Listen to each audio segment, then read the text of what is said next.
Today, a growing number of Americans are concerned about the Constitution, justice in the courts, the system back on track, and institutions to their proper place. None of these systems will work, however, until America finds out how the Illuminati carries out its program on undetectable total mind control. As long as they remain free to implement this program on individuals in total secrecy, they can act with impunity. So says Fritz Springmeier, our guest speaker for this evening, and a man who has dedicated his life to exposing the Illuminati and to bringing forth solutions to thwart their power and control.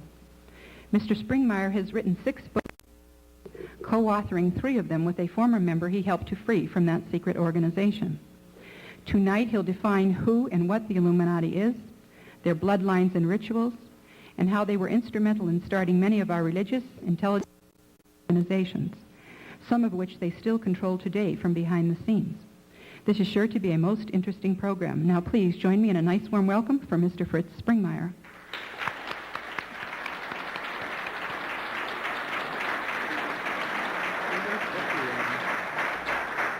Thank you, Anne. I want to express a word of appreciation to the Granada Forum, Ralph and Anne and Dennis for their hard work, giving me the privilege to be here and speak to this great crowd. I am, preaching to the because you're, as I've gotten out there and talked with various members of the audience, a lot of you are very informed. Although some of you, this is the first time that you've been here to the Granada Forum. I'm in an extremely difficult position as your speaker tonight because I was told that I would start speaking at 7:30, and in order to give you an organized presentation, I try to tailor a vast amount of information into a short period of time. And so tonight, going through a lot of information, and I'm going to be freewheeling it. This is not a prepared speech, and I am not a great speaker, but I am trusting that if my heart can connect with your heart, that the truth of what I have to say will make this a good talk. I'm not Bill Clinton in my speaking abilities, but the things that I have to share with you are extremely important to you and your children and your children's future. In fact, I wish that we had a whole stadium of people to hear this kind of information. When I was coming down here to speak to you, I visited and she said that she made the comment that the Christian people are so hard to talk to because they're so set in their thinking patterns. Why that's so? And I said, people that go to these established denominations are handed prepackaged truths. And these denominations want them to be the type of thinking where they will accept prepackaged truth. Teaching you to take responsibility for yourself and to investigate and look below the surface and don't allow people to spoon feed you what information. But one of the reasons why it will be difficult to address some of you is because of you've been conditioned to accept prepackaged truths. Also, I get a lot of comments from friends when they hear that I'm going to speak, "Oh, good luck, the American people are so stupid." Well, that probably doesn't apply to this crowd, but my response to that is that the American people aren't stupid. They've had slides built into their thinking. The word slides is a CIA term. It means to build in a way of thinking that dead ends you. and there's a lot of slides that have been built into our thinking, and I will bump into those audience because there are a number of groups out there that have the appearance of opposing the New World Order, which are building in slides into people's thinking. And when I bump into those, at first I think that I have somebody who's on the same wavelength as I, and then I hit one of those slides and I lose them. So if I hit a slide and it's hard for you to sit in your chair, you want to walk on out of here, put that issue up on the shelf and continue listening to me. An example of a slide would be that we need to go to an approved establishment authority for particular information. For instance, and I have this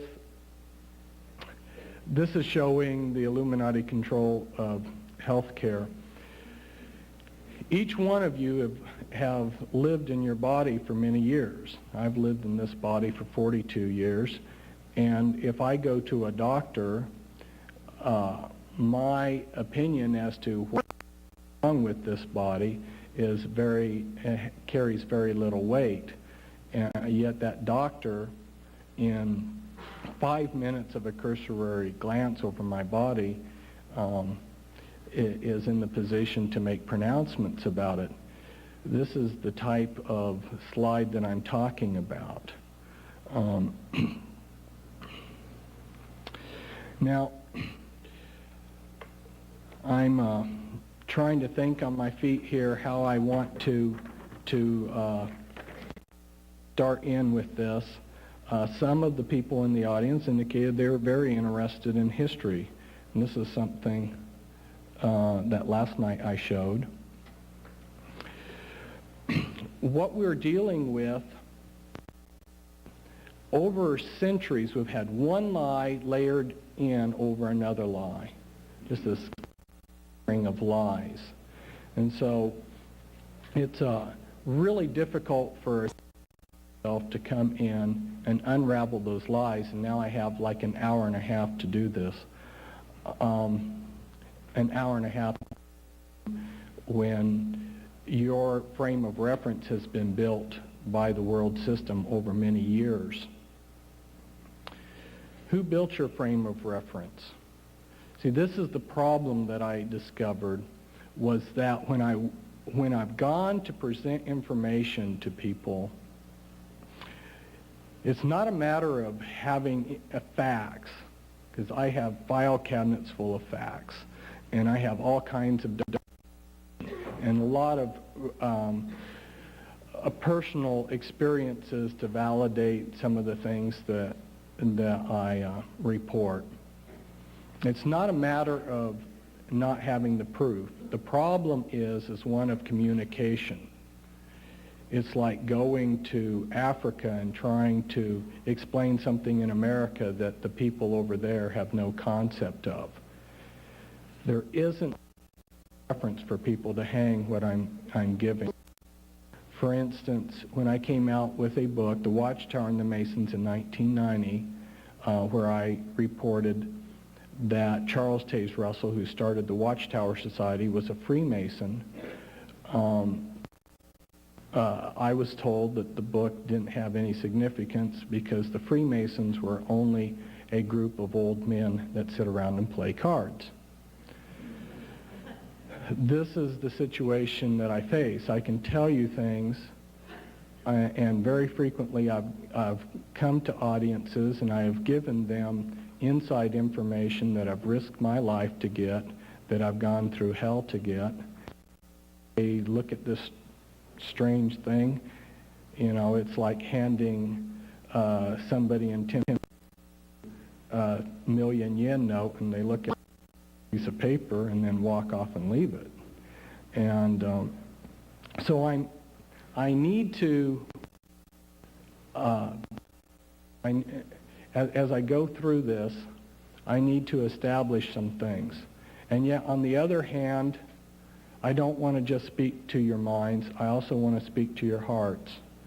Because if I don't reach your heart as to the core of what's going on, then I'll have accomplished nothing. And I've realized that over the last 8 years of going out in groups is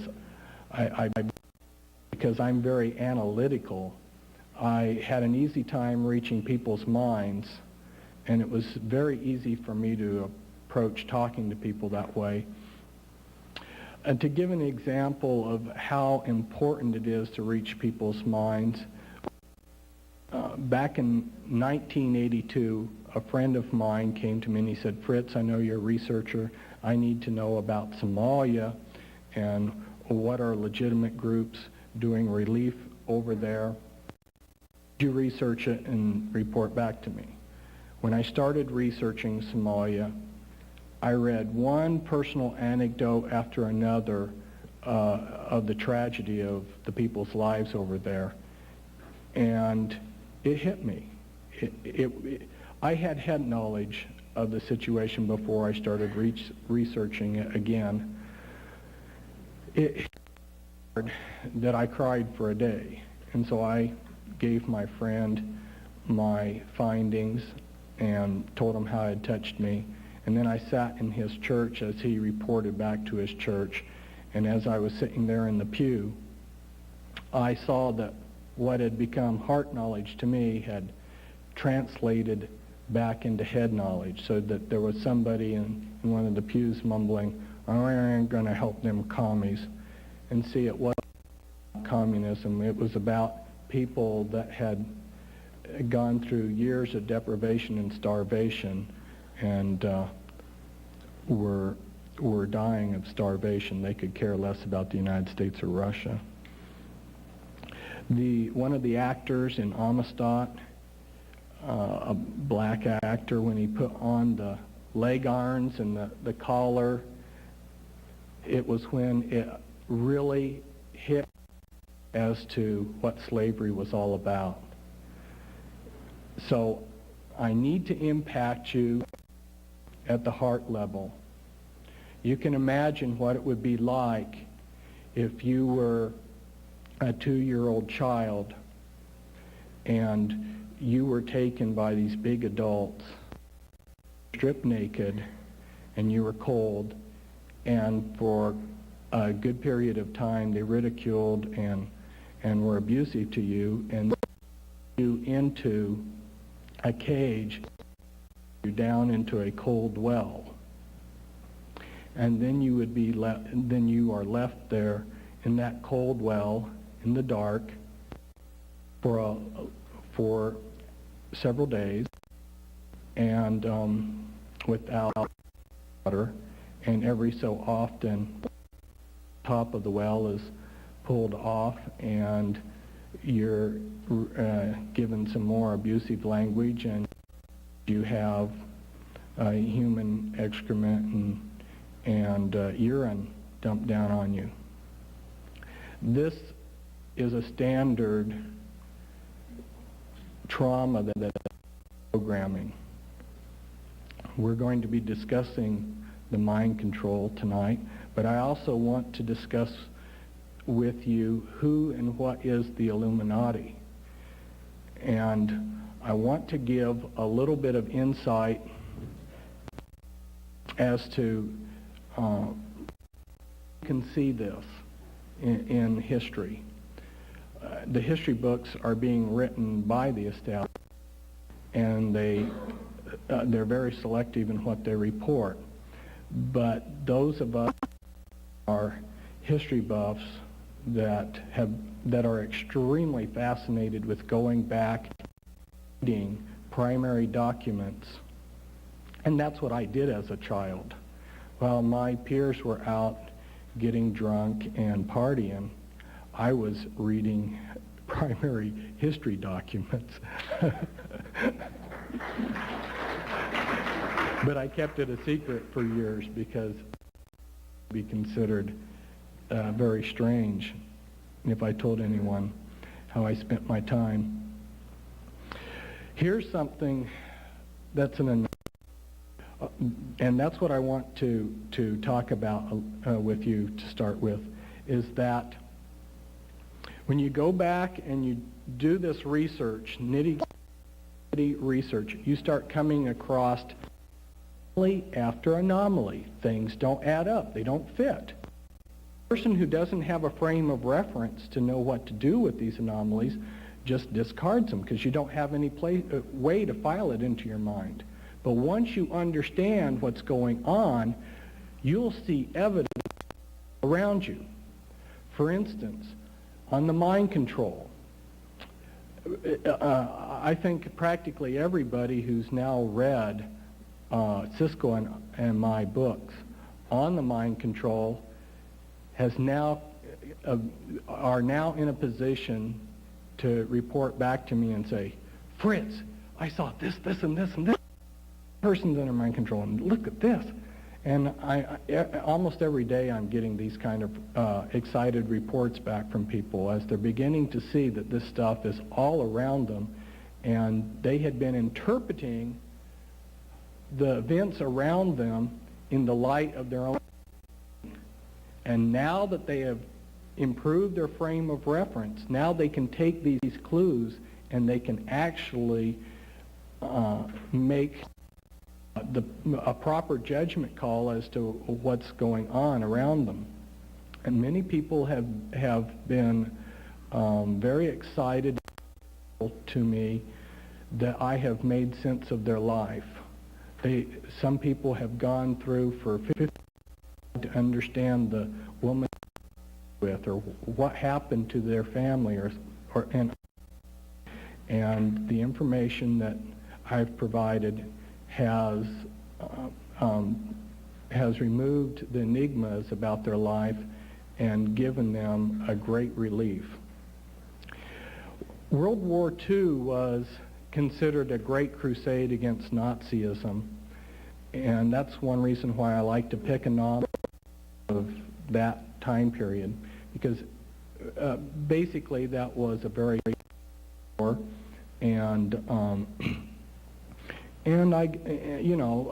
we had a clear-cut enemy. We had the evils of Hitler and Nazism. This is from the Code of Federal Regulations.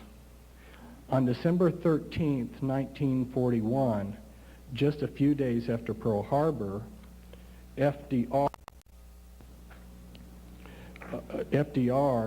made a presidential decree which is listed in that code, and here it's indexed here, General License under Section 3A of the Trading with the Enemy Act, and it's written out here. What this license allows is if the Secretary of the Treasurer, Morgenthau, wanted to, he could give a special license to certain people so that they trade with the enemy. You will find when you go back in history to World War II that the Illuminati kingpins were above World War II.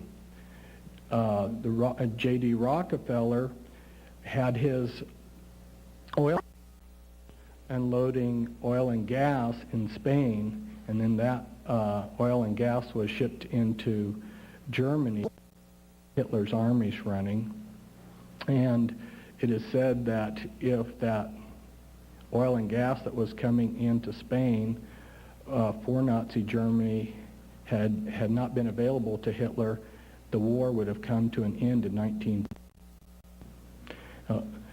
A lot of you are probably already familiar that De Beers has a monopoly over diamonds. When the United States declared war against Japan, the U.S. government realized that they had an immediate need for over 6 million carats. Diamonds are used in industry for a variety of purposes, for instance, industrial cutting. They're also used in a lot of things like radioscopes. And so the U.S. government 6 million carats of diamonds immediately from De Beers. Now De Beers has artificially of diamonds up by making us believe that there's a shortage of diamonds. If people realized that there was actually a glut of diamonds, the price would be very low. And so De Beers was not very excited. De Beers, by the way, is tied in with the Illuminati and the Rothschilds. Some families are tied in with this. And it's headquartered in London. De Beers was not very excited about being told what to do, especially turning a large quantity of diamonds when they're trying to make people a shortage of diamonds. He out and out refused the U.S. government. U.S. government then notified Great Britain that De Beers did not provide diamonds. The U.S. government was going to cut off all supplies, and they would allow the United Kingdom to fall. And their threat was all military and all foodstuffs, and all was as strong a threat as they could make. De Beers grudgingly gave 1 million carats to the United States. Well, what's interesting is that Hitler had the same needs as we had for diamonds in his submarines and in his airplanes too. And remember that De Beers, which is based in London, has a monopoly over diamonds. Now, how did Hitler get all of his millions of carats to run his war machinery? He got, and it was very obvious to the casual observer of the situation that he had to be getting his diamonds from De Beers. The British government and the American government never stopped providing Hitler with these diamonds to keep his war machinery going.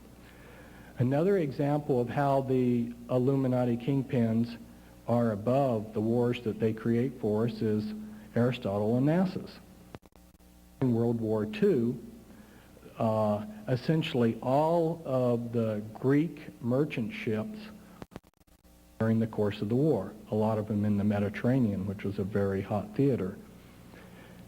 However, although approximately 400 Greek merchant ships were all sunk, Onassis, who had a large fleet, I don't remember the exact number, over 200 ships, his fleet sailed in every theater of the war. They traded with all of the nations. They went to Nazi Germany and to the United Kingdom and everywhere else.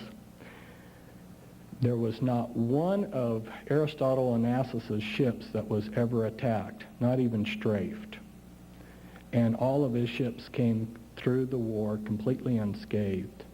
Now, only collaboration at the highest levels could have allowed Aristotle Onassis' ships to have sailed anywhere with impunity.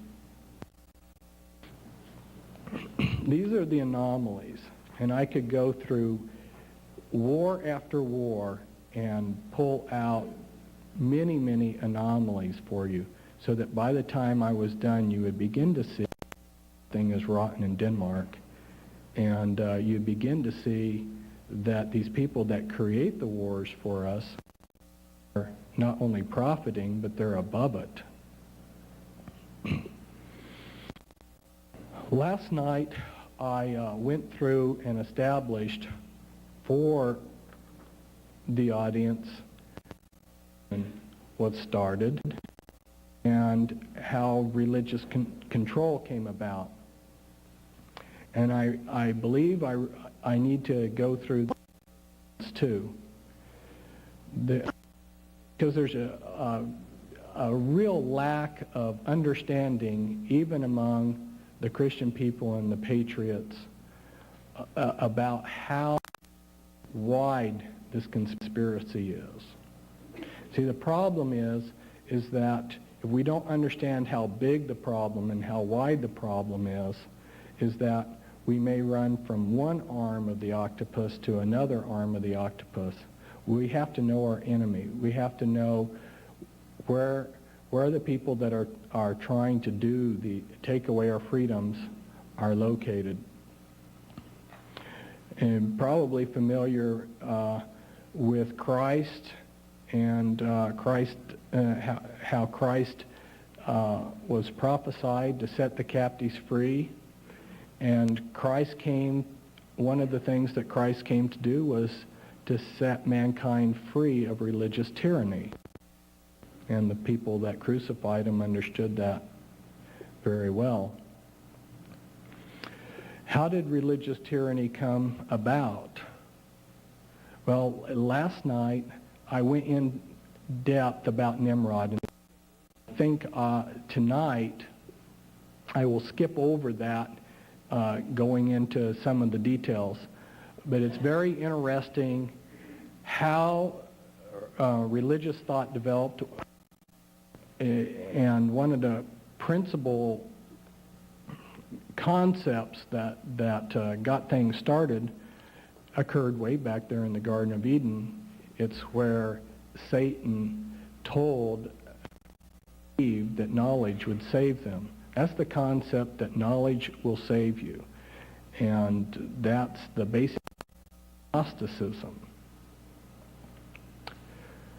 Well, what they discovered, and a lot of this was developed at the time of Nimrod, what they discovered is that knowledge is power, so that if I say knowledge, I create an instant power base. You want to come to me to get my hidden. Now, the key you here on this diagram out from the other side. And I was reading in an obscure Gnostic book, in an obscure paragraph, and it was the type of boring most people would not wade through. And all of a sudden, in this obscure paragraph, the light went on, and I realized that they had just told me the world. It was like the apple hitting Newton. I said, that's how they do it. They just told me. What they do is they say that they have hidden knowledge. Now, if I have hidden knowledge and you're coming to me, I can't give you my hidden knowledge, or I would have just given away my power base. So I have to give it away. So the second feature of this is that this hidden knowledge is given away incrementally. Now, if you join the Freemasons, they give their life in degrees. That's how they incrementally give it. You go up through the degrees, 1 through 3rd, and then you can go to other rites, go 360 degrees around the circle if you want. If you are a Jehovah's Witness, you are given this hidden knowledge incrementally by their watchtowers and awakes, which come in weeks. In fact, to quote the Watchtower Society, you must stay in touch with God's communication. So Watchtower, that they channel information from God and that they to you. In fact, there's a lot more involved in research the Watchtower. I found a lot of very strange things about many of these established religious organizations, and I might just use the Jehovah's Witnesses as an example. I found out that during the early part of their history, for many decades, their leadership believed that they were receiving messages from God, and that God lived in Alcyon in the Pleiades. Remember, we have people talking about aliens.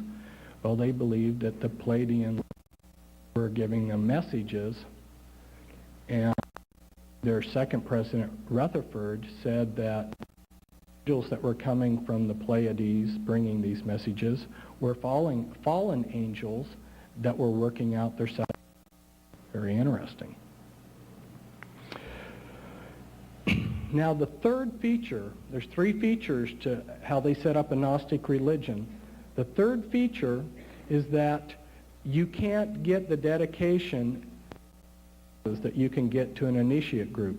So they create one religion for the broad masses, and then they'll pull out an initiate group, which will be like a priesthood. So this will be like a laity, and this will be a clergy.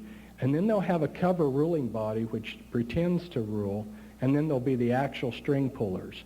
and those Illuminati. And like with the Jehovah's, I went back and identified some of the Illuminati figures that are secretly running the Watchtower Society. And in 1991, I came out with a big book, Be Wise as Serpents, where I went in and I went group by group, denomination by denomination, religious group by religious group, showed how they were created and how they are controlled by means. So all of these religious groups are being controlled from behind the scenes, so that if we take this pyramid structure, they love to build pyramids because intrinsically what's happening is the base is supporting the top. There's some intrinsic features to a pyramid. If you picture this pyramid being laid on its side as a piece of pie, you see how all these religions fit together. For instance, we have the Catholic Church here, the Mormon Church, the Jehovah's Witnesses, and other groups around here. And so it's a divide and conquer tactic. These are artificial partitions in here, and they'll keep, like the Jehovah's Witness, fighting against the Mormon. They never rebel against the sinner. It's the perfect control mechanism. If to rebel against the sinner, then they got the priesthood that's protecting the sinner, plus the fact that there's the cover ruling body, which has so that it's hard to identify who are the real strengths behind the scenes. This pattern has been repeated. This is the pattern that they use, and it's been repeated hundreds of times. And there's a lot more about this, but it's important to understand the concept of mystery religions, because Illuminati is the continuation of the ancient mystery religions. And the Illuminati have their own, which are identical to ancient mystery religions, but they all these other religious groups, and they really don't care what you do as long as they can control you. And using the Jehovah's Witnesses as an example again, very few Jehovah's are aware of all of the doctrinal flip their society has made. And when you examine that, you realize that the real crux of the issue is the Watchtower Society wants control over their life, that it's not a doctrinal thing. So here is some examples of this. What the about Satan is so true. The Word of God says that Satan masquerades as an angel of light. The Greek word there, masquerade, means to wear a mask. I want you to reflect for a moment on what an angel is like. When an angel would appear to someone in the time of, like, or in the Old Testament time, they would be brilliant white. They would be overpowering in their presence, that these men would want to fall down and worship them. Even if they were godly men, they would want to fall down and worship them, and then the angels would have to say, hey, don't worship me. This is how Satan comes. He wears a mask. One of the very difficult things I have, if I am going to really tell you about what's going on today and really sincerely communicate to you what's happening with the mind control, is to get across to you that nothing is as it seems, and that all of our ideas of judging people are obsolete and have been obsolete this entire century. We look on the outside, and what these people do is they create a mask for themselves. So I like to ask audiences, what do you think the particular occupation for Illuminati kingpins is? And I get a variety of answers, but the correct answer is Christian clergyman, because that's the best mask. You need to keep that in mind. What does the word arcane or esoteric mean? Those three words, they mean hidden. Okay? Keep that in mind. We've got the mask on. They put on the best front that they can. I'm sure that there's people that knowingly or unwittingly have masks on. Okay? It would be really difficult for me to believe that in an audience this size that there aren't some people that have an ulterior for being here. I've met a lot of people since I have started trying to expose the Illuminati. They brought a lot of people into my life that were wearing masks to try to destroy me. And the story behind the story is very interesting. I've had more than my share of adventures in the last 8 years, but the important thing for me is to get out the story. The story behind the story will never get out because it's so difficult to just get out the story. I don't even like to open up the topic of unless I have about a day to talk about it. I'm probably spending 30 minutes to an hour on the subject, and I can't do the subject justice. It's really actually, in many ways, opening that will be counterproductive. And I know I have to start somewhere. But I encourage you, I strongly encourage you to get our books. We have 3 books. Cisco co-authored 3 books on the mind control. I don't know how much longer we'll be out here being able to share with people. I don't know how much longer the books will be available. I know that the way that they were published, black leather covers, will perhaps not happen again because I'm having a lot of resistance in trying to get them published that way. So I encourage you to share while you can, and also to realize that for people like myself, I am full-time a warrior against the New World Order and the Illuminati, and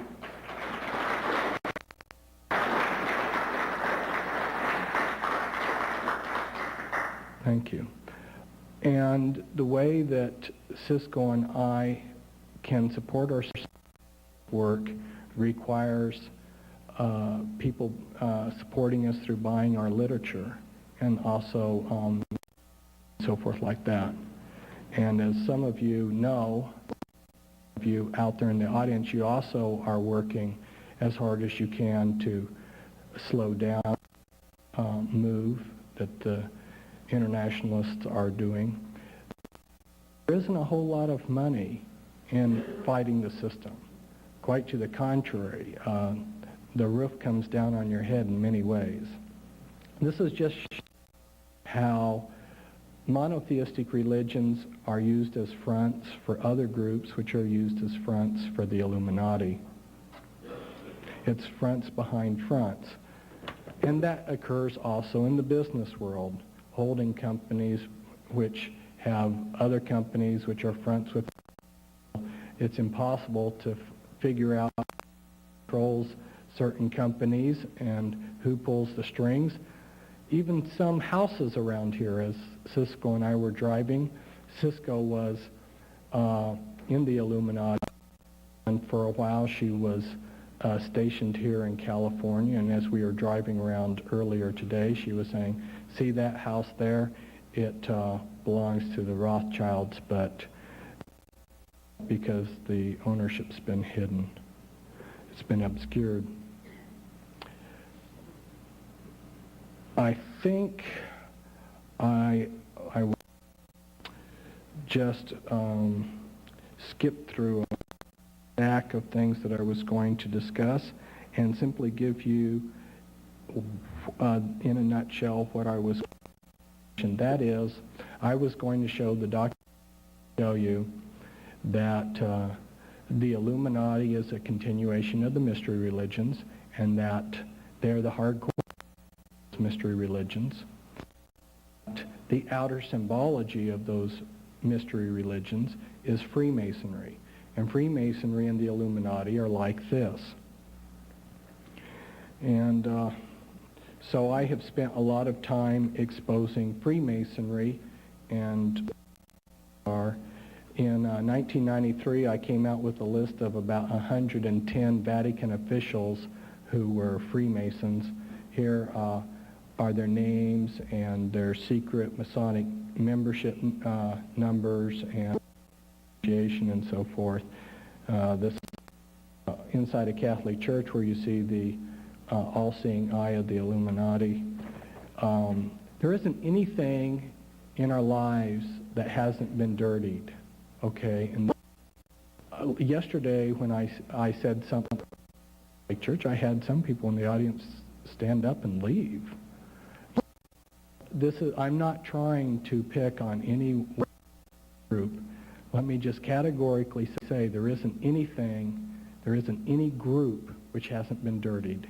Anything that's beautiful or clean in this country, these people have infiltrated and made dirty. This is in my Be Wise as Serpents book. I went denomination by denomination and listed high-ranking Freemasons who were in their clergy. This is just part of the Episcopal Church.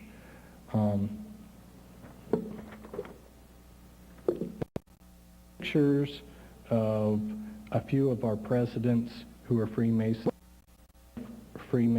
than these. Just giving you an idea that this fraternal organization has a large influence on him. Now, Illuminati, their ranks, they have an anarchy level and a hierarchy level. Again, remember I talked about the mask? Well, the mask is the anarchy level are a lot of witchcraft coven groups. And we sold out of my Ezekiel 6:3 book, which was on spiritual warfare yesterday. That book, I listed thousands of rituals in the United States, and I listed all the Illuminati rituals, and I also gave hundreds of different witchcraft covens. A lot of these witchcraft covens appear quite benign. They're, nature worshipers or whatever. Remember that we're looking, when you're looking at the occult, it's hidden knowledge. So you've got, this is your anarchy level. And when you are able to create a programmed multiple slave, you can have that particular person operate and function on many different levels. Cisco, for instance, reached up at the top of the Illuminati structure, and yet she also functioned down here at the anarchy level. So what I'm trying to get across is just one aspect of what I said before. Everything, how to understand elite, and it's taken me years to people refer to as a paradigm shift to really understand the consequences of what this mind control means for our society. Line is nothing is as it seems. This is one of the mother's castles. Actually, it's not a picture of the castle itself. It's the gate that leads to the castle.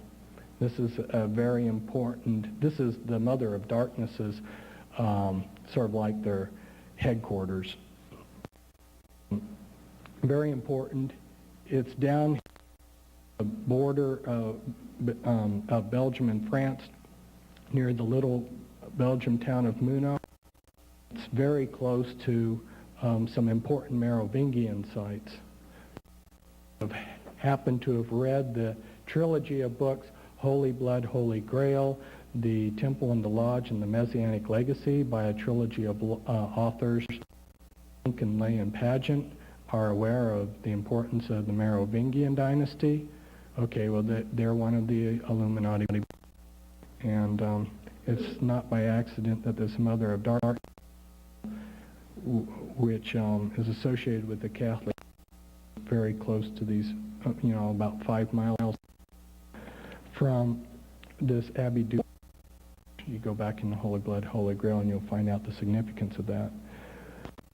Trying to give some names and faces and places to take something nebulous and bring it down to earth for us. This is the Palace of Fine Arts in San Francisco, Presidio. It's been used for Illuminati level rituals. The Presidio, which is next door to that Palace of Fine Arts, has a number of places that have been used for programming. For instance, that tree was used for mind control purposes. Fort Point.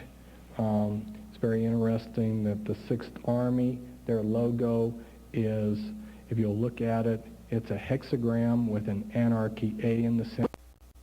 Powerful satanic symbology there, and they have been headquartered at the Presidio. And Michael Aquino and a number of other members of the Church of officers within the 6th Army, which has an intelligence, so they have very high clearance. From working with the Illuminati, and I have helped bring out some people in the Illuminati, and have spent a number of years with what could best be described as deprogramming or deliverance, rescuing these people. I have gotten their inside information from when they were in the Illuminati, and there's 13 bloodlines, sort of in mockery of the biblical bloodlines that God has, and the only one here that's not a top 13 that I threw in was Reynolds. In my book, The Top 13 Illuminati Bloodlines, I talk about the Krupps, and the Reynolds are also very powerful within the Illuminati. These are what you could call bloodlines or tribes. Now, when I've worked with members of the Illuminati, I have yet to come across anybody whose surname, their last name, actually matched the blood. You have to understand that these people are masters at deception. I had no comprehension of how deep and they have taken the science of deception. It's beyond your imagination as to how skilled these people have become in deception over many centuries. This has been going on centuries. That's why there's a lot of information out there among the patriots and so forth. Some of the information is just bogus. Some of the information circulated out there about current events, really disinformation.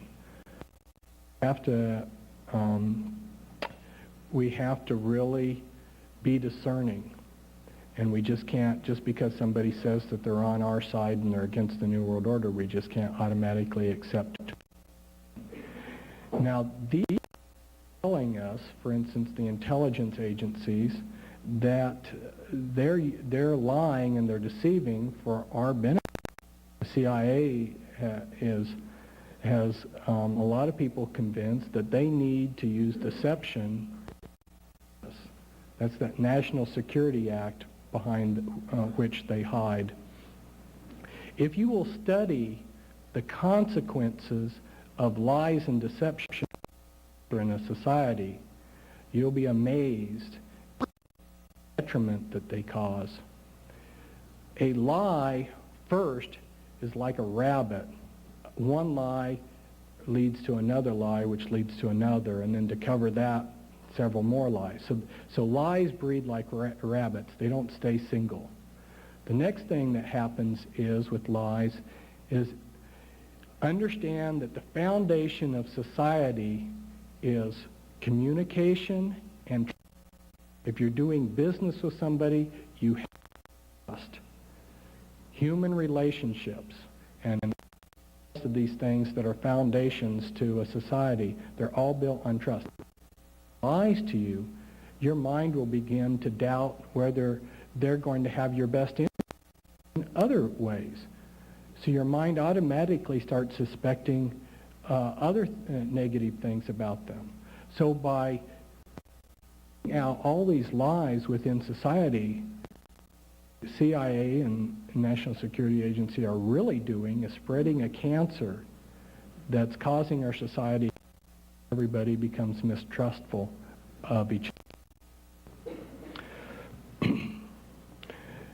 Now, I'm going to put the Illuminati. I'm going to go through 13 families real quickly with pictures of members of within these bloodlines, but bear in mind that the people that are within the Illuminati have their lineages hidden.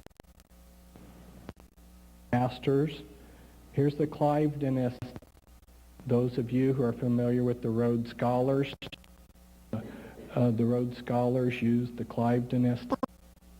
It was the Astors were very involved in that, and remember that President Bill Clinton was given a Rhodes. So was the head of the Watchtower Society and one of their governing board members were invited to be Rhodes Scholars. This is the DuPonts, and the DuPont military industrial establishment. Every time we have a war, they make incredible amount. In some of our wars, they've almost had monopoly over gunpowder. They also have a lot of the patents on a lot of important chemicals. There's not a single day go by that you don't use DuPont products. Freeman family. This is a picture of one of the graduating classes of the Order of Skull and Bones, and there's a Freeman within this class. And I mentioned last night that George Bush was in Skull and Bones, and I upset some people. This is Gaylord Freeman, and he's the head of the Priory of Zion, with the Merovingian dynasty, and the Freeman Illuminati family. And yes, there is a Chinese family within the Illuminati, the Li family. They're very proud, long occult history. And the Kennedys. A little longer, okay. A little longer. Notice that JFK's there at the Great. One of the things I notice is a lot of these people seem to like to make this to the Great Pyramid.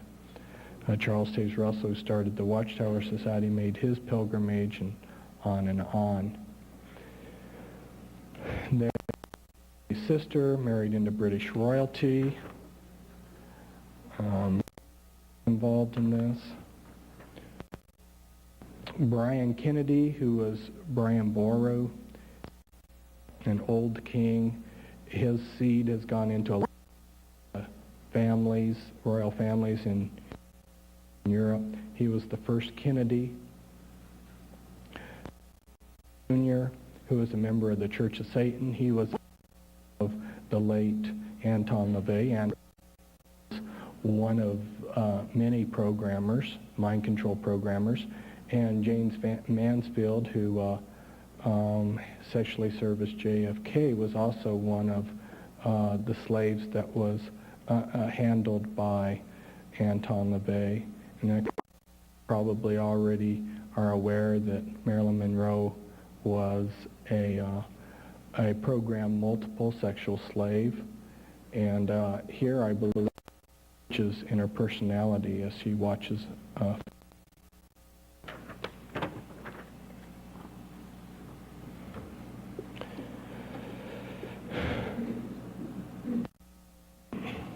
Okay, I'm going to quickly go on to the next family of that one. This man is Guy de Rothschild, one of the most powerful men in the world, a mind control programmer. His son David, this man connects in with the, connects in the Antichrist. They have Antichrist in waiting, and he's a combination of several lineages. This is one of their palaces. This is a later picture of Guy de Rothschild.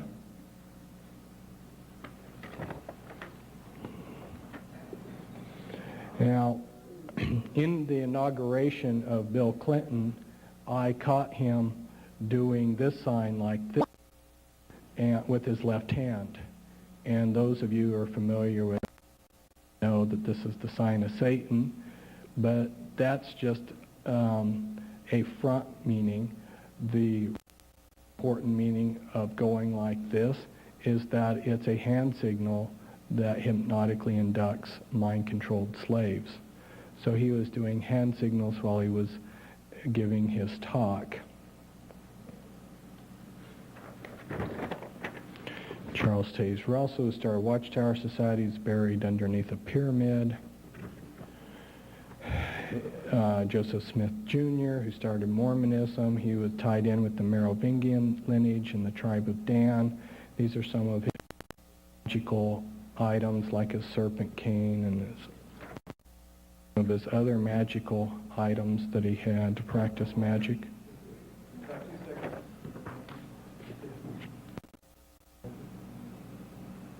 Okay. And his successor. Now remember I talked about anomalies in history. All of the leaders of the RLDS Church, that's Latter-day Saints, and the Latter-day Saints, which are headquartered in Salt Lake City, both groups, all their leaders, their prophets, have come from the same lineage. And here's Brigham Young with his Masonic pin.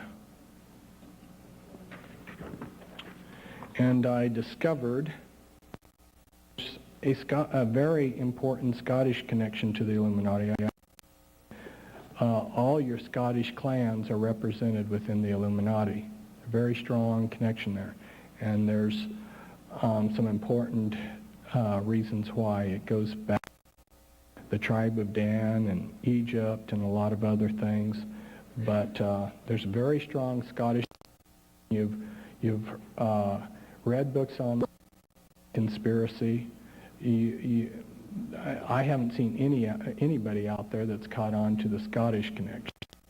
I've fingered a number of other groups, but there's a very important connection to all of this. The Illuminati rule things quietly from behind the scenes. They have occult area boards in each area. Occult area boards have representatives from organizations that meet in like committees, coordinate activities. An example of what an occult do is they might say, we need more people in this group and less in this cult, so they will set things up so that one cult diminishes and another cult increases. So they coordinate activities. And when they wanted to create federal regions for the United States, they just copied it from the Illuminati's occult area. There is a system to how they control the United States. This would, I could talk on this for quite a while. I will go right past it, just letting you know that there is a method to how they do things, how they control. And when they have an objective, they will break that objective down into different components, and then they will implement by giving different organizations that they can manipulate and control items to do to thing together. This is done in such a sophisticated. I talked about deception, that unless you know what's going on and you put a lot of pieces together, you don't sure. but they've done this for a lot of different objectives.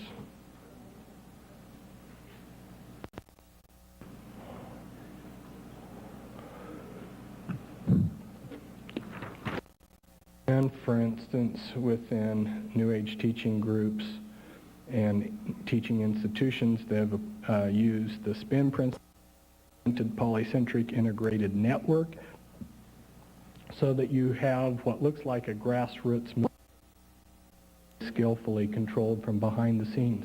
This is one of the areas that mind-controlled slaves are used in extensively, running messages and setting up groups and on and on.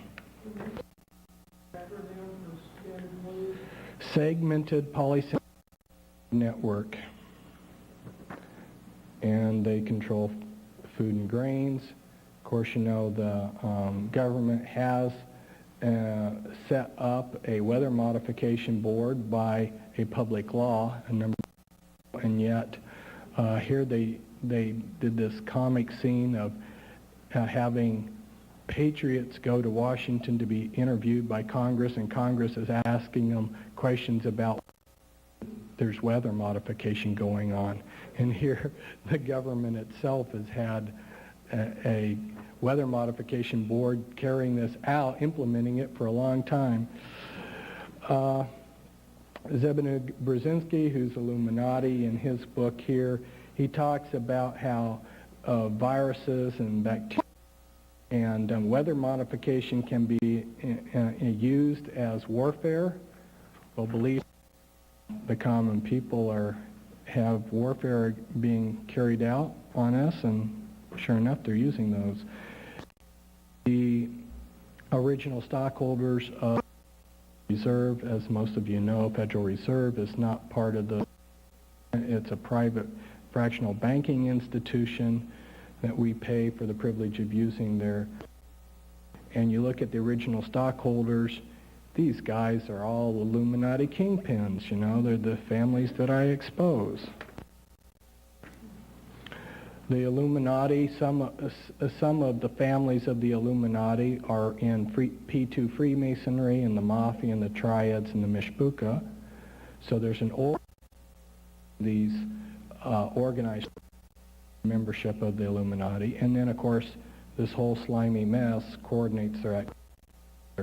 All of these underworld people have a lot of different connections with each other. Just a real quick, how Christian religion is.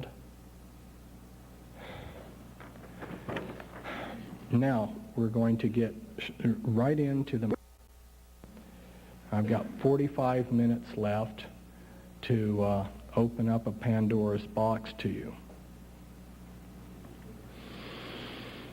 If you're in Vietnam, and we looked at your time there as and if at a particular point in time you were out in the field and a rocket came, best friends to pets are lying all around, it's very possible that your mind, in order to protect itself, would build amnesia walls around that event.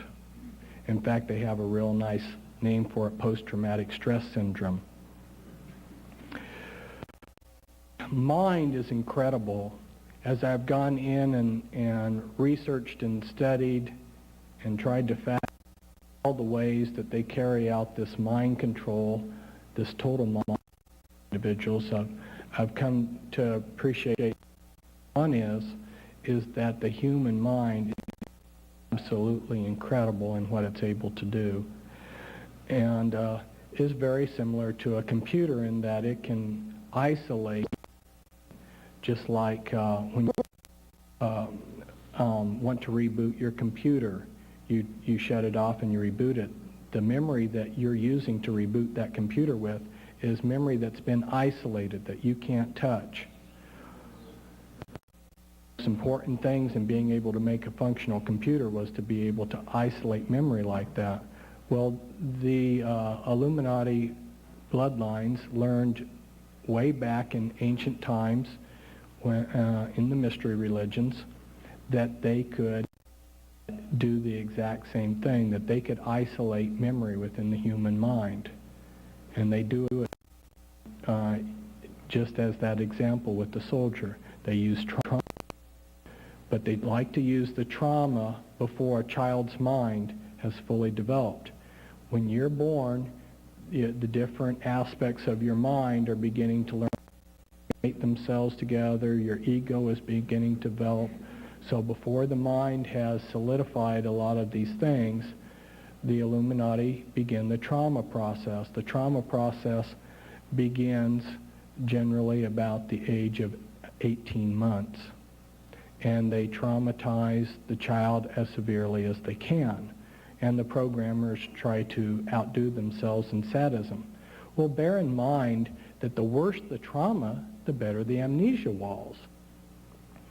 They will go in and they will split the child's mind into thousands of pieces.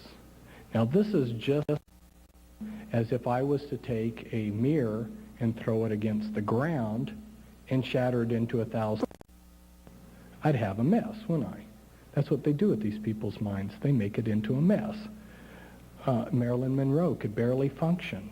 You know, it was very difficult for her to, when they were making movies with her, them to get her to even function. And she was seeing her programmer every day. Yeah, so they make a terrible mess of these people's minds, but they so their mind by the snot out of them, then they and build something of use out of it. So they know how to identify each of those fragments of the mind. It's like a floppy disk that doesn't have anything written on it, and they will go in and they will program each one of those little parts of the mind, and they can make that part into whatever they want it to be. Now perhaps they want to make that part of the mind into another personality. So you'll see the creation of multiple personality disorder. Cisco, who I brought out of the Illuminati, had 30,000 alter personalities. Those were standard personalities within her mind. Imagine the amount of trauma that it takes to split the mind that many times. That lady has undergone. As we were driving today, drove by some of the places where she had been used. She pulled up memories, and she has a real difficult time crying, but she started remembering a number of the traumas, and it was very hard for her. Like I say, the better the trauma, or not the better, the more severe the trauma, the better the amnesia walls. So when I say trauma, these traumas are inconceivable. They're so horrendous that they are bad enough that the mind splits and blocks them out. Bad they are. And this is what's happening all across our country. I figured up from 8 different ways how many people had been subjected to this mind control. And I came up, surprisingly, using 8 different methods or sources with the figure 2 million. But Cisco tells me, conservative, having been in the Illuminati, she believes that there are 10 million Americans who have been programmed with this base total mind control. Now, what is the purpose behind this? It's to control society at all levels, okay? There are program multiples in the gutter, and there are program multiples in our governor's mansions. And there are program multiples when you go to see the doctor. They're assaulted throughout society. That way, with the structure that they have built in over the centuries, we have a very structured society. If you will think about how the American Indians lived and contrast the way the American Indians lived with the white men that came from Europe, you'll begin to get a picture of how structured our society is. That structuring has come down to us from ancient Babylon. And one of the things that I like to do when I have a couple hours is to go in and show people historically how this foundation of structuring has been passed on down through the centuries. One of the items, and I can't go through, there's probably 50 different items that would be important to talk to you about in the structuring process of society, but just one of them is interest taking. Now, a lot of Christians pride themselves following the Bible, but if you, in 1979, I came out with a book exposing that is unbiblical, that both the Old Testament and the New Testament forbid interest taking. Culture is based on interest taking. That goes way back to bankers in ancient Mesopotamia, in ancient Babylon. And of course the scriptures, the Word of God, our present day system is Babylon the Great. It's because very few people have taken the time to ask themselves the question, why are we doing what we're doing? Where did this come from? We're a very structured society. In creating a slave, one of the key words in understanding how their mind works is structure. Everything becomes. Now, when the child is born, his mind has different aspects that are working and beginning to work as a team. The different aspects of the brain and the mind are independent, but they're beginning to learn how to work together. But this is, in a sense, stopped and not allowed to develop naturally, and the development is interrupted so that the Illuminati can divide all of these different functions from each other and control each one of them. When I say that this mind control is total mind control, absolutely everything of a person. Just weeks ago, I had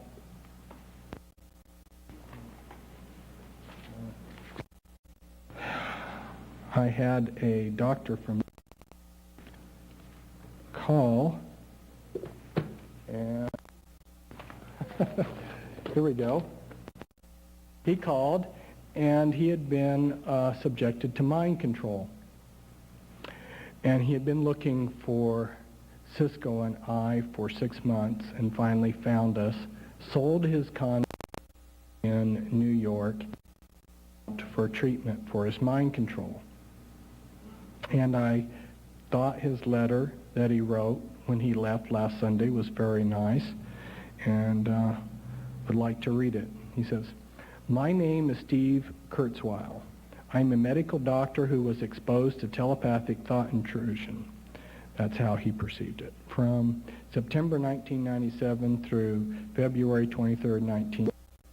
I was left dysfunctional until I consulted Cisco Wheeler, co-authors of 3 pioneering works on mind.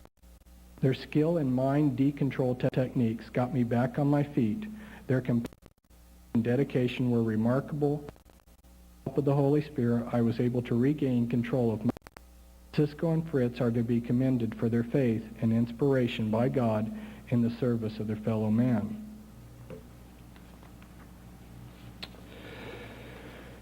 So they have split the mind into pieces.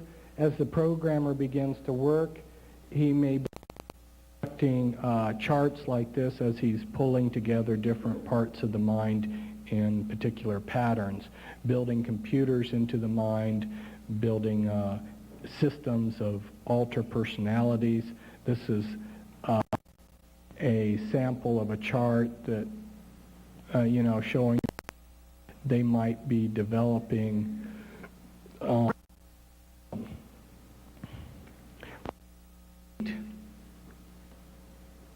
it looks like this. And this will be sheets like this will be put in gray or black binder or put on a laptop computer, and this gives the access codes for different alter personalities within the person. And each of these boxes represent personality. That personality may be programmed to be an assassin, may be programmed to be a sexual slave, may be programmed to do a particular Illuminati ritual. So you can see that when they create a mind-controlled slave, they will have many, many functions and many, many alters. One of the big that they have managed to perpetrate on the therapeutic community is that these program multiples, or these multiple personalities, have like maybe 5 or 6. That's only the front, that's only the mask. And of course, therapists are out there working, they spend maybe 20 years at 5 or 6 front alters, and they never realize that there's thousands of other disassociated. It's a very skillfully. In fact, a lot of you probably feel like, go to work, let's identify these mind-controlled slaves and let's deprogram them. It's not that simple. They have had many of the greatest minds of this century on how to develop this mind control. Mind control incorporates every method of controlling a person that's ever been discovered. You know, just as an apple pie is not an apple, likewise, this mind control is just not, it's just not hypnosis. And television is what they can do with television is minor compared to this. This is at least 1,000 times more intense than anything that could be done with television. It totally controls a person, and it uses an incredible number of different overlapping. There are 12 sciences. When I started to describe, I wanted to write to the American people on, I had about 150 files, things that were being done in the mind control. There's no way that I can talk about 100 methodologies like hypnosis and this and that.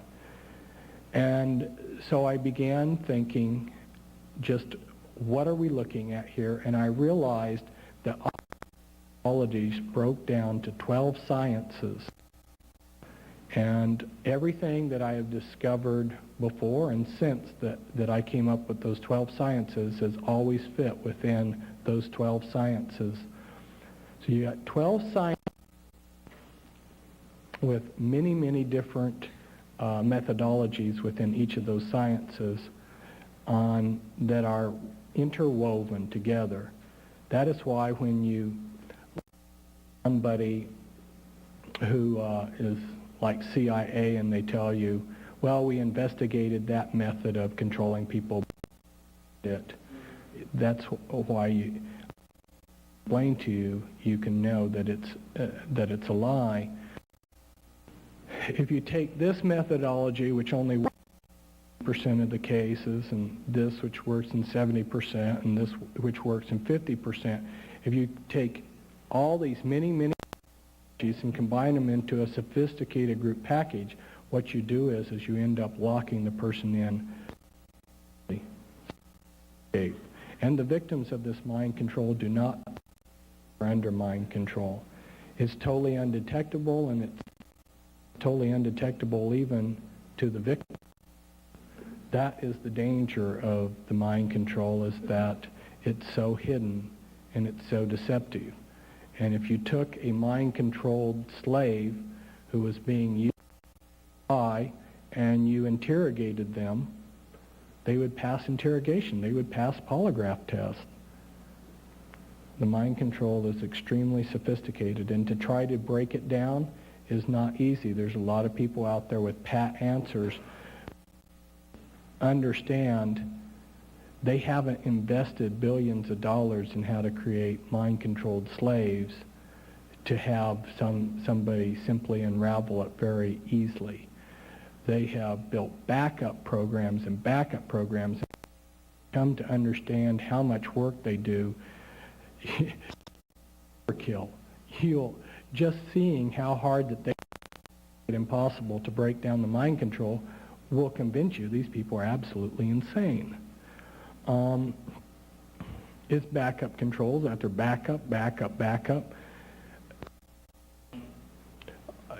I have people that I know under mind control that are program multiples, and because of and other reasons, I have not even discussed the issue with them. The thing of it is that someone who's under mind control, if their mind seriously entertains the truth of their situation, they are programmed to commit suicide. So that we're not something that's easy to play with. It's not something we're dealing. Not only is this, are we dealing hardball with the Illuminati, but with their mind control, we're dealing with something that's very touchy and sophisticated. It's like you've heard of computer hackers. They go in and they type in and they try to find the code to break into a computer. Well, because the human mind and body is so incredible, a mind-controlled slave, imagine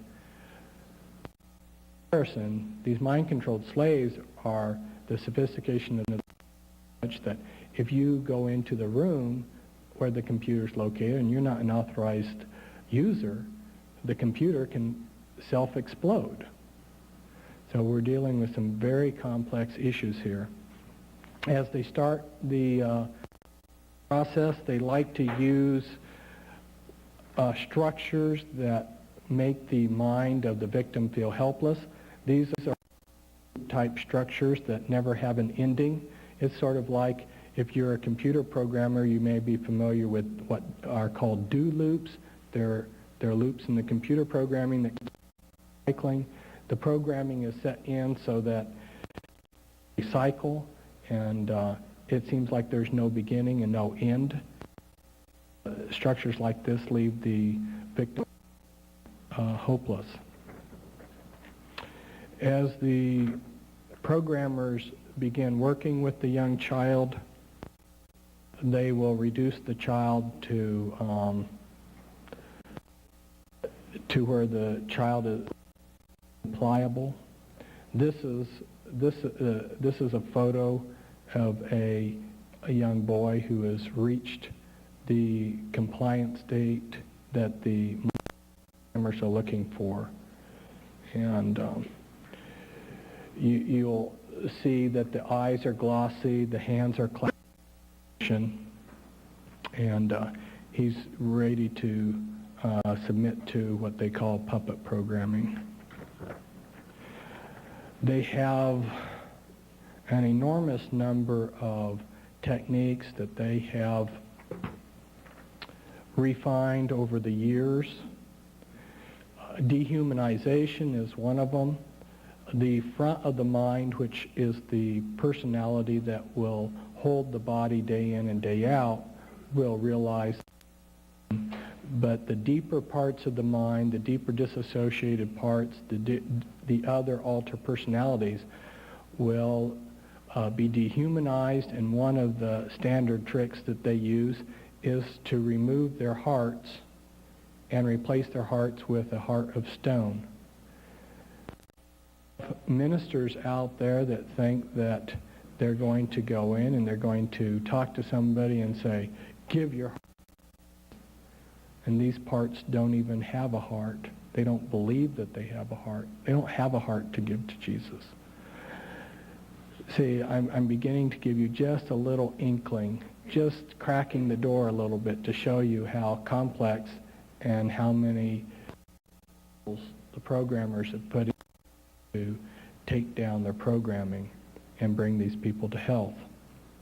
In fact, to tell you a little anecdote myself on this particular issue, one of Cisco's altars had this type of programming. And I thought, we'll let the 3D world of reality expose this lie. I got one of these, you put the cuff around the arm and it gives you your pulse. And I'll put this band around her arm and I'll turn this on and I'll get a pulse and a heartbeat and I'll prove to her, excuse me, that I indeed have a heart. Well, I did this and the machine didn't read anything. This particular part had been programmed to trance out whenever this would be done. So she tranced, the machine didn't get a reading. So she turned to me and she said, see, I told you I don't have a heart. There's the proof. As easy as you think to break down the programming. And I said, well, let's try it again. I think that you're trancing out, try to go deep into trance. The second time, she go into trance and we got a very faint reading. Once she realized what was happening, the third time that we did it, we actually got a fairly good reading.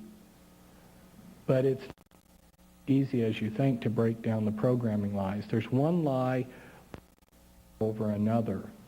It's quite a layer, very similar to what's being done. In fact, I've found a lot of parallels. Programming in this trauma-based total mind control is really awesome of what's done to the world in general as the macrocosm. Satan uses people to program us a lie. And I'm telling you this to alert you in your own personal life to the pitfalls that you may encounter. Trauma in your life, I want you to next time ask yourself, what is the lie that's going to be attached to this trauma? Okay? It's like, first, a trauma is applied. Second, a lie is offered which, when accepted, alleviates or improves the pain of the trauma. And third, systems of the lies are built to trap the minds of the lies we believe in. Then I give an example here that you can read while I another example. We're in India in 400 BC and we're traumatized. Then the lie that is demonically introduced to us, because this is all demonology, the lie that is presented to us is that if we worship this lingam or we do this particular ritual or something, it's going to take care of, it's going to lead to trauma. So we do that. Then that becomes a cultural thing where society is locked into doing that ritual, and the lie then is codified. So then your whole culture is locked into the lie. When a traumatized in various ways, the mind will naturally protect itself. And the programmers are very well aware of what the effects of certain are. And they take advantage of the mind's natural ability to understand that. They understand how the mind works, how the body works, and a lot of the information is been kept from the public. What we are allowed to understand about how the mind functions is just the crumbs of what they understand. I have been absolutely amazed at their level of understanding of how the mind works. And they have kept a lot of this from us so that they're in a better position to manipulate us, and not only us, but also their mind control victim. So if a little child experiences betrayal from their parents, the conscious mind going to protect itself. It's going to go into denial, and it's going to learn, A, not to trust anyone, including itself, and B, since trust is the basis of communication, they also learn not to be in touch with the outside world. Again, isolation from the outside world is a very someone. I might interject here. First, I'll give a little bit of a history of how they took what they was doing within their bloodlines and in the mystery religions, and they brought scientific investigation to bear on the whole mind control they could make it far more fine-tuned and far more. The reason why the concentration camps and the concentration camp experiments were that they were doing it for purposes of mind control. Some of you are probably the man Joseph Mengele, for instance, between the year of 1943 and 1944, experimented on 3,000 twins. What's the advantage of having twins to experiment? Well, you have a control group. You know, if you've ever done science experiments, you know the value of having two. You can realize the value of having twins which have identical material. These sadistic that were perpetrated on people were done for purposes of trauma-based mind control. It's a Grand Master in the Illuminati. In January 1945, when it was clear that Germany was going to fall, or I should say the Illuminati, transferred Joseph Mengele from Nazi Germany and brought him over here to our country to apply what he had learned in the concentration camps in terms of torturing people. Joseph Mengele of been Cisco Wheeler's instructor, and Cisco also got to work with Joseph Mengele as a programmer after her father and Joseph Mengele perpetrated mind control on her. That has been very, because in working with like Cisco, who was a programmer, who actually understands the programming that no, I haven't seen anybody else even come close to, it's really helped my learning curve. So much of this is secret.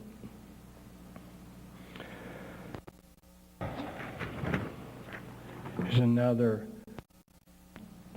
trauma, role confusion, a good and bad to a child. How's the subconscious mind going to protect itself? A sense of the world, I must be bad, it was my fault. I'll preserve self-respect. Since I didn't resist, I am at fault. An image of the abuser, I can continue to love him because I was at fault. Happiness, what a thrill to be abused. I must have wanted this for being. To learn to have a comfort zone of self-blame, to become a caretaker, which sets the victim up for more self-blame when things go wrong, and see, fantasize to stop the pain. And with each traumas, then there will be visible that the person shows. For instance, they'll sabotage self-achievement and acts of, they'll isolate themselves. Now, I told you that the mind control is essentially undetectable. But once you start understanding the small clues, here's some small visible clues. You put these small visible clues together with or of other small visible clues. Once you get to the level of understanding like we can spot some people who are program multiples very quickly.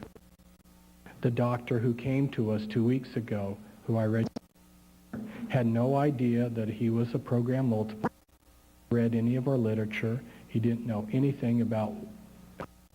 All he had done was he had been told that we could help him, and he was at the end of his rope after looking for hope in all the wrong places.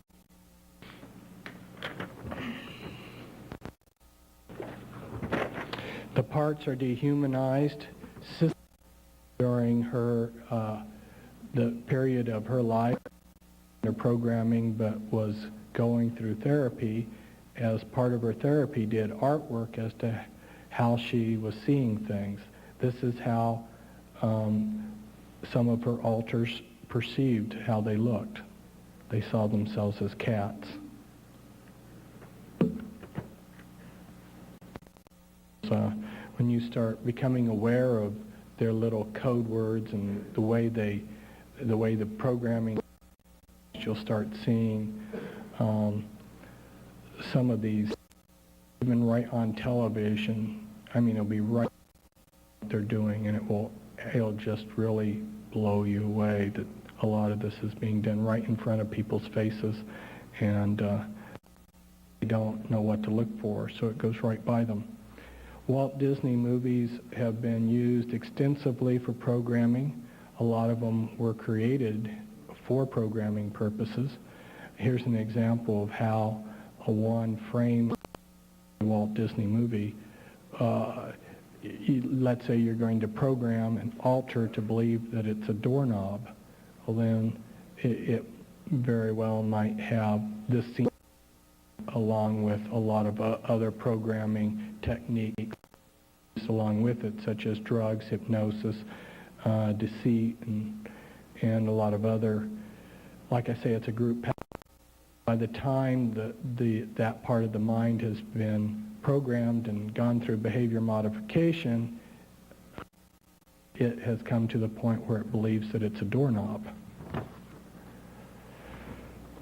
This is what the programming looked like. You got programming layered in, layered upon layer of programming. That's what it looks like in the mind as the mind starts unraveling. This is Cisco's artwork, and here's some more. This again shows some more of the layering of the programming. And we put together some of her collages in out of print. And, you know, a picture is worth 1,000 words. Some have purchased that book over the years and have just been amazed at how helpful it was to them, because, like I say, a picture is worth 1,000 words, and there's so much in her artwork shows the hidden aspects of how their programming is done. The ramifications of this mind control are absolutely mind-boggling. Say, nothing is as it's, and I'll leave you one disconcerting thought, is that as I've been out here in the last 8 years trying to expose the Illuminati, I have learned that the majority of people that are out here also doing, at least getting up and speaking before crowds that are pretending to exposing the New World Order, are actually the infiltration within the churches is mind-boggling. The infiltration within the Patriot movement is mind-boggling. The infiltration within the militias is mind-boggling. And, you know, if we were going to play a basketball game, would you go in and play a basketball game with your ears shut, your ears and your eyes closed, and not being able to see your opponent? And yet those of us that are trying to save this country and save society and save civilization, the human race, a lot of us have gone in without knowing the type of things that I've been, and we've been trying to fight blindfolded, and we keep getting blindsided. This is one of the reasons why we keep getting blindsided, is because there's a lot of people out there that are double agents.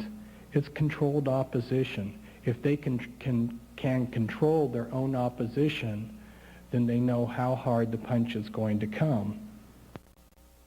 That's why it's quite a privilege for me to be here, because it's been difficult to... I began exposing the mind control in 19... And how many Americans are aware of it? Not very many. So in 7 years, I've made only in informing the American people. But the flip side of this is that there's a lot of hope. If you strike a match in a dark room, that looks like a whole big room, doesn't it? It's amazing how the truth dispels lies. And one of the bases of the programming is fear. They love to build fear into people. And there's a reason why, and I don't have time to go into all of the ramifications, all the consequences of us being fearful. But fear is important for them to control us. For instance, on the issue of national security, we're afraid that the nation is going to be conquered by the communists, so therefore we're willing to give away all of our freedoms for them to save us. They create the problem and then create the solution and move us in the direction that they want us to. So it's very important that we learn how they're using fear. And again, like I say, I don't have time to go into that, but I better get on. I'm cutting short a lot of important things that I would like to communicate to you, and that's sad, but that's the time limitations that I have. I want to tell you real quickly, those of you in the back who have gone to the back have noticed this micro water videotape. There's a whole number of things that we can do to step out of the corner that they have painted us into. Fear, I like to describe fear as false expectations about reality. Believe that we have to go to them for energy. They have made us believe that we have to go to health care. They have suppressed a lot of information. There's a lot of information that I've learned over the years. Virtually turn this planet into a information is there, the ability to turn this planet into there, the ability to give us long, prosperous, happy. They don't want this. I have these videos back there. This is very important. They're already using this in Japan, and you may wonder, well, why, if they've used it in Japan for 10 years, why hasn't it gotten in here? And it's because a lot of this information is suppressed. I have order blanks. I have other information stuff on it. It saddens me that I can't tell you more about it. I can at least just touch on it.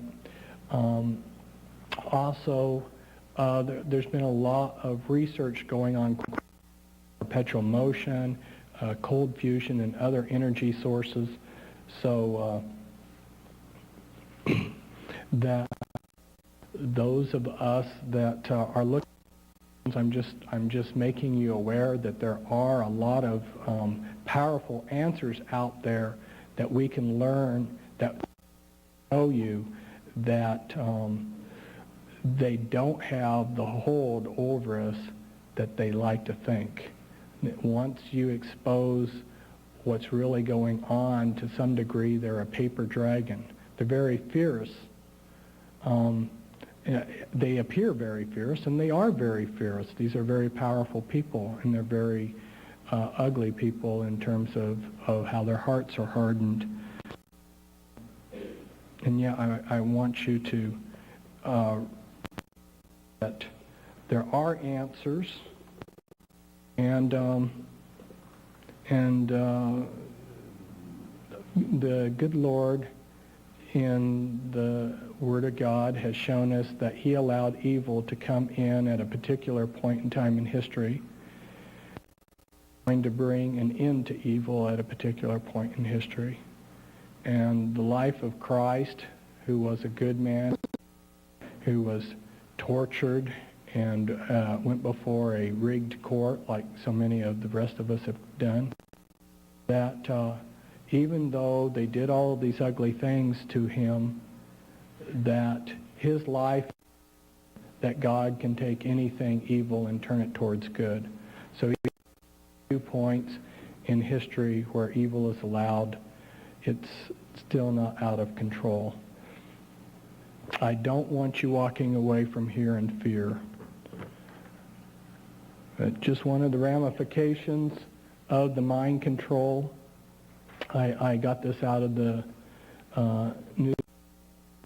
You'll see here that the former Soviet Union has the second largest number of immigrants coming to the United States, and then Red China third, and then if they had included on this chart, it would have been right up there to the top two. Incredible number of people coming in from these communist or former communist countries. Red China is still communist. These are countries that do programming. How many Spetsnaz agents do among us? Our own leaders protecting us. And if they wanted to, they could even and allow this the evil that they have allowed into our country to wreck us without even using their American mind-controlled slaves. Oh, Vietnam's right up there too. And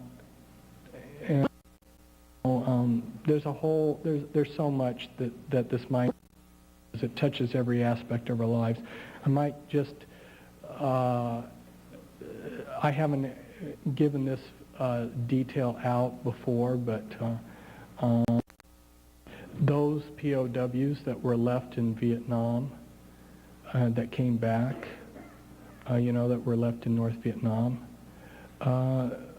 just be aware that the communists are very sophisticated in mind control and in putting in subconscious mind control programs. So they had an ulterior reason for letting some of these POWs back into the United States. And don't count protecting our POWs. You know how the government's going to protect those people that trust it. This is the last thing I'm going to show tonight before I open it up for questions. The type of things that I could discuss are so mind-boggling. When you establish one piece of the puzzle and you go on to the next piece of the puzzle, and then you establish a piece of the puzzle, we have people that are walking around in eyes. You look at the eyes in these photographs, you'll see that they are reptilian, and what we have at stake, one of the reasons why I'm determined to stand up against what these people are doing is the very existence of the human race as we know it is hanging in the balance. There is nothing that's sacred to these people, and including the human race. And that's one reason we can know, excuse me, that above the Illuminati are intelligences that are not, and they're not interested in the human race. They're interested in robbing and destroying and enslaving the human race. With that, I'll open it up for questions.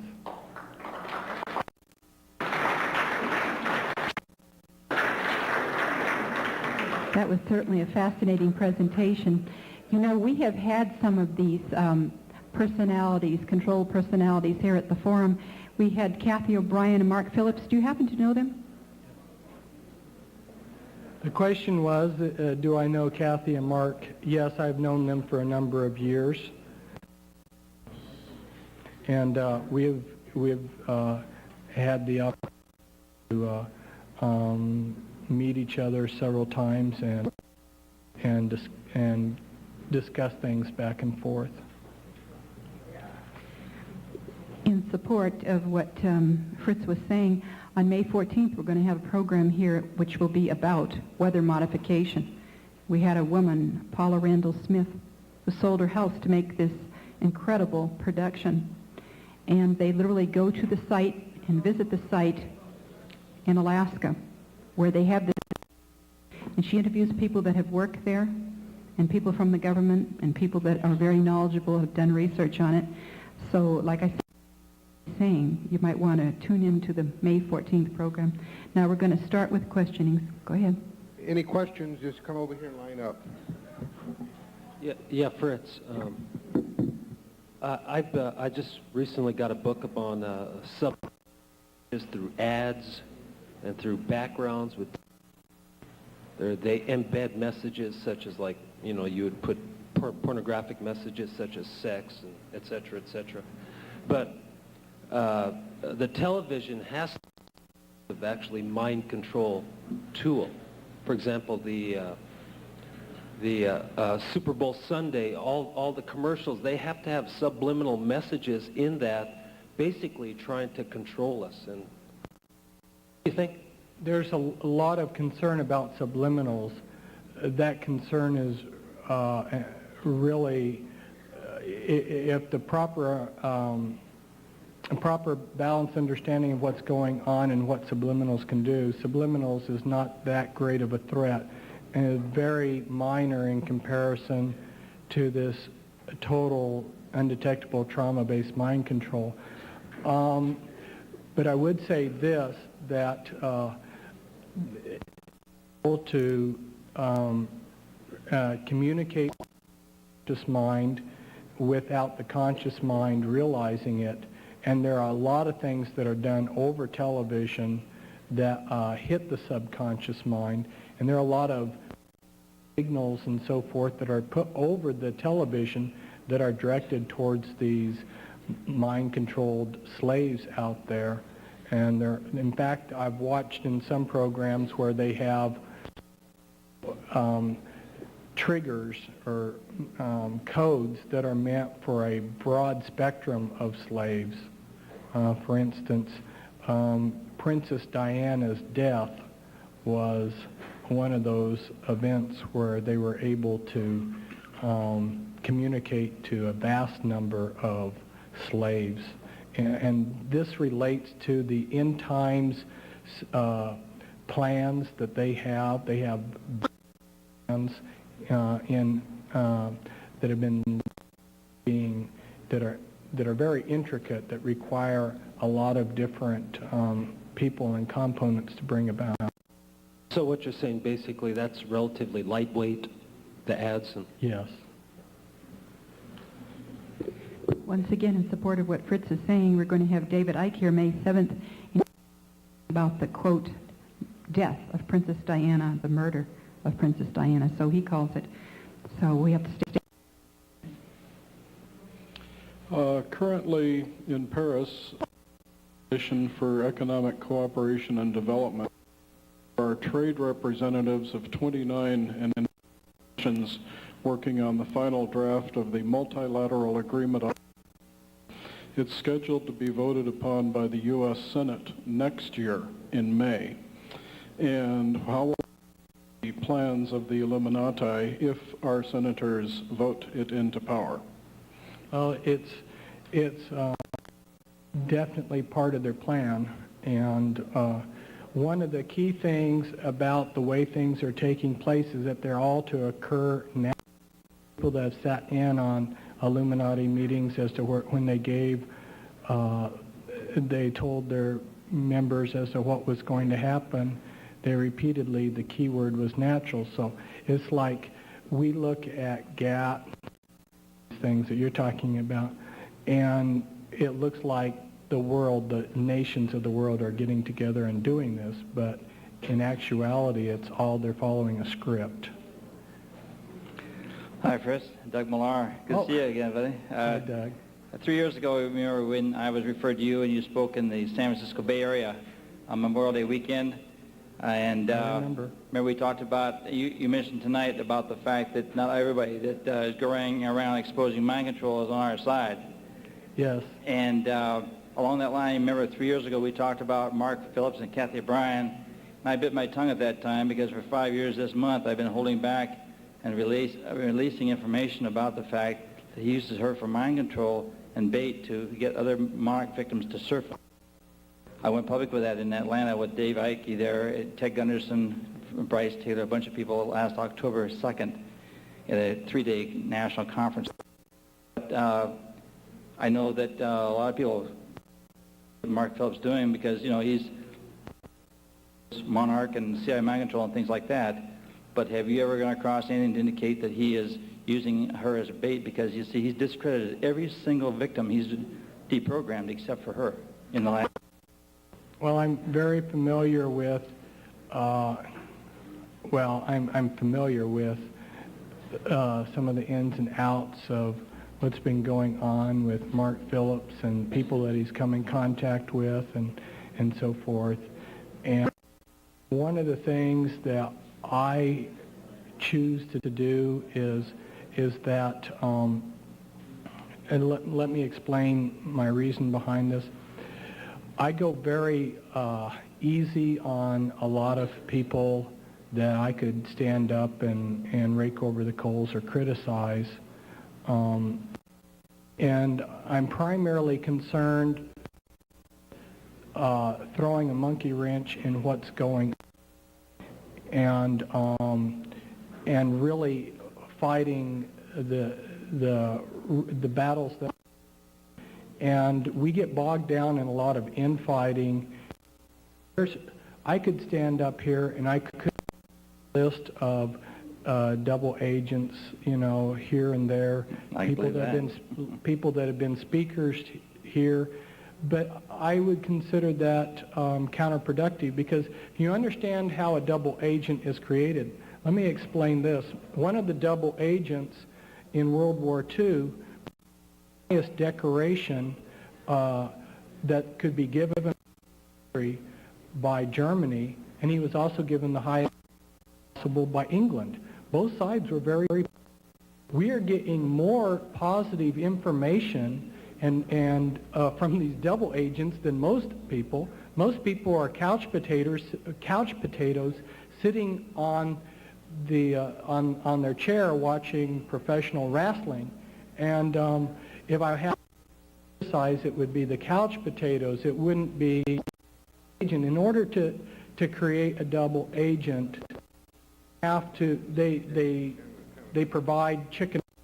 Okay, chicken feed is a CIA term for meaning they give good information, but it's not information of great consequence. If you're wanting to identify double agents, one of the ways that you could do that is analyze, what is this person really saying? Is they saying something?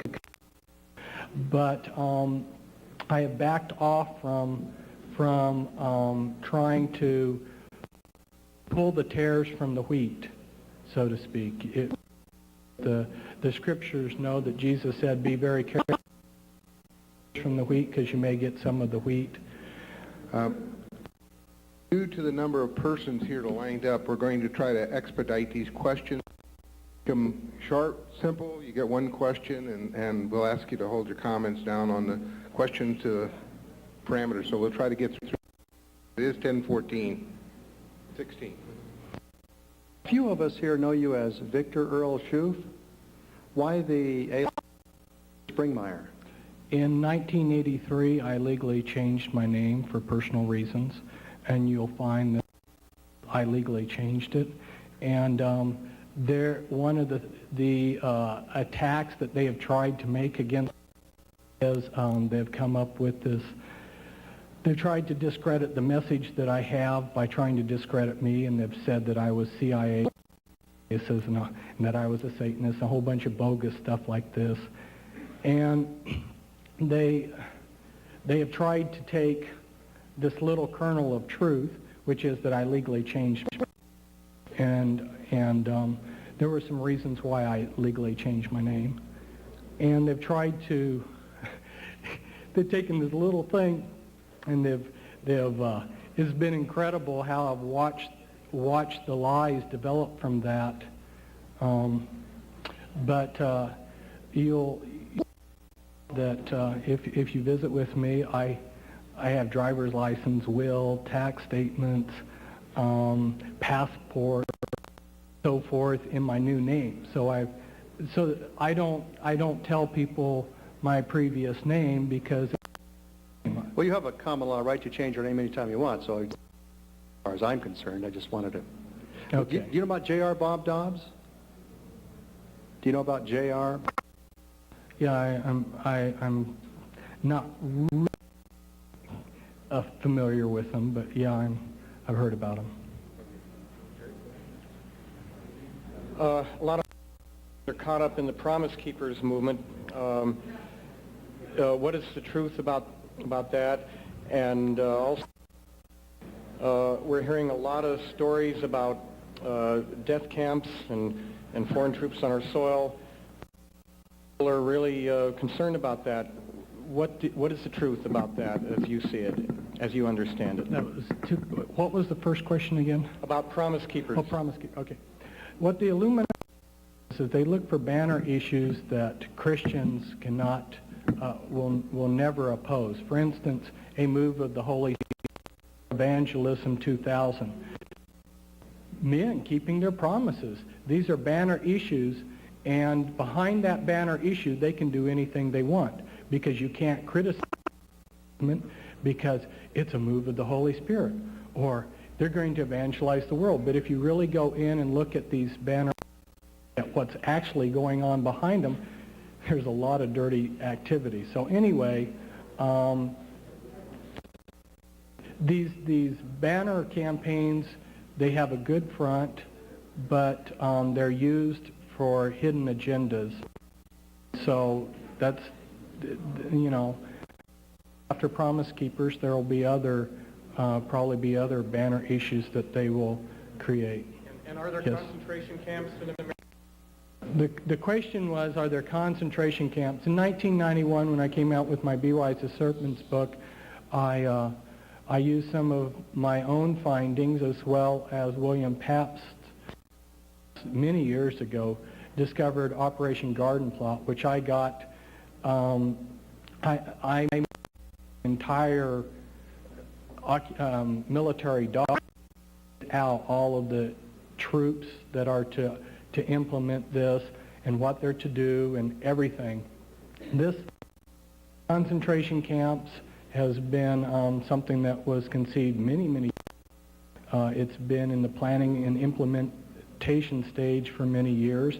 And yes, there are definitely camps that are planned. And back in 1995, that in Portland, we've one of our companies, Gunderson, was one of 11 large started building rail cars to haul the concentration camps. Yes. I like what you say about... Can you hold your question for just 1 minute, please?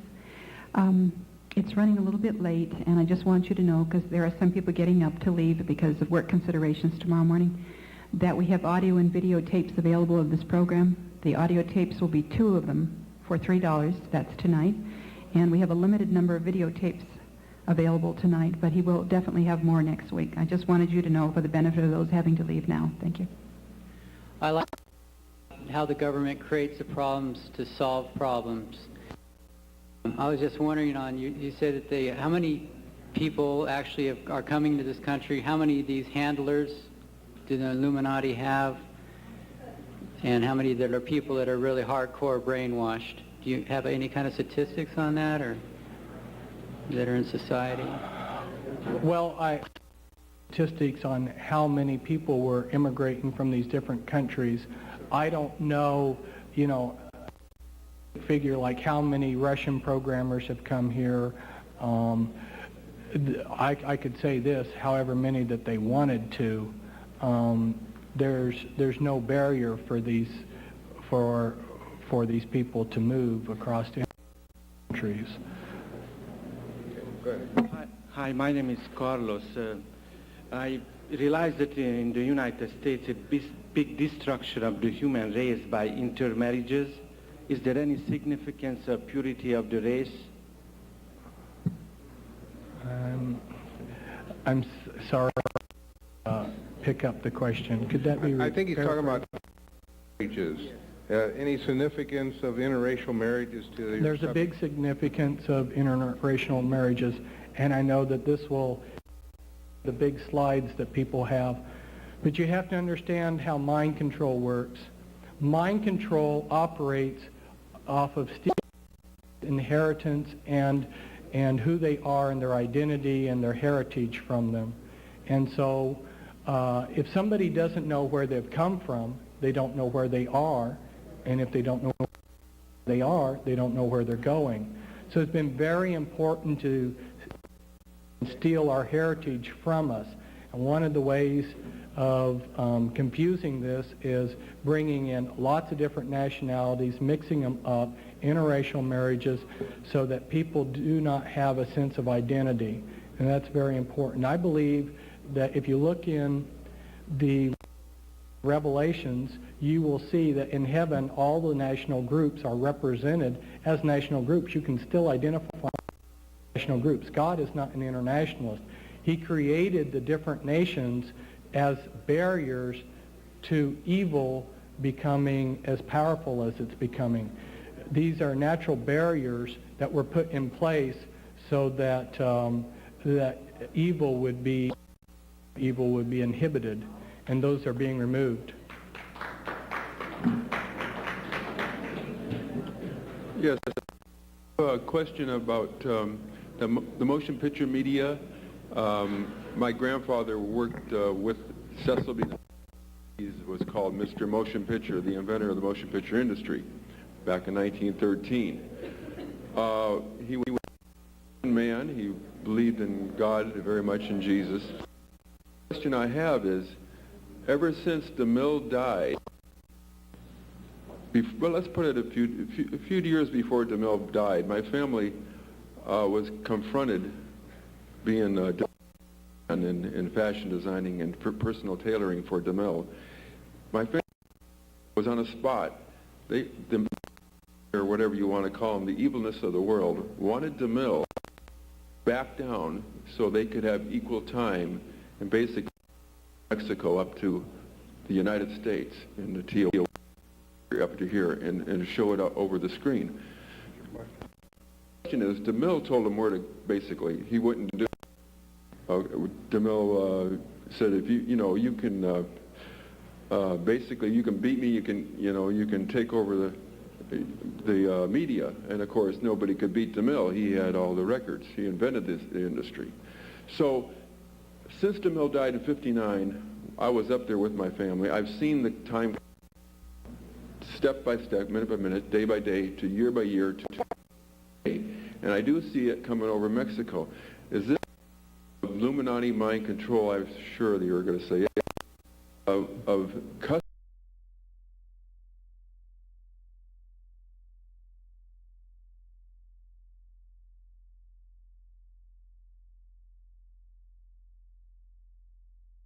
Is that? Yes, it relates to mind control. Understand this, the dignity of a person and his self-value and his self-esteem is very important. We are free moral agents. You are free moral agents. But you have a low self-image, you're much easier to control. And by taking us down to the level of animals, by reducing our moral, there's a whole plethora of different things that relates to in terms of, it's very important that they tear down the dignity of the American person. This is our last question.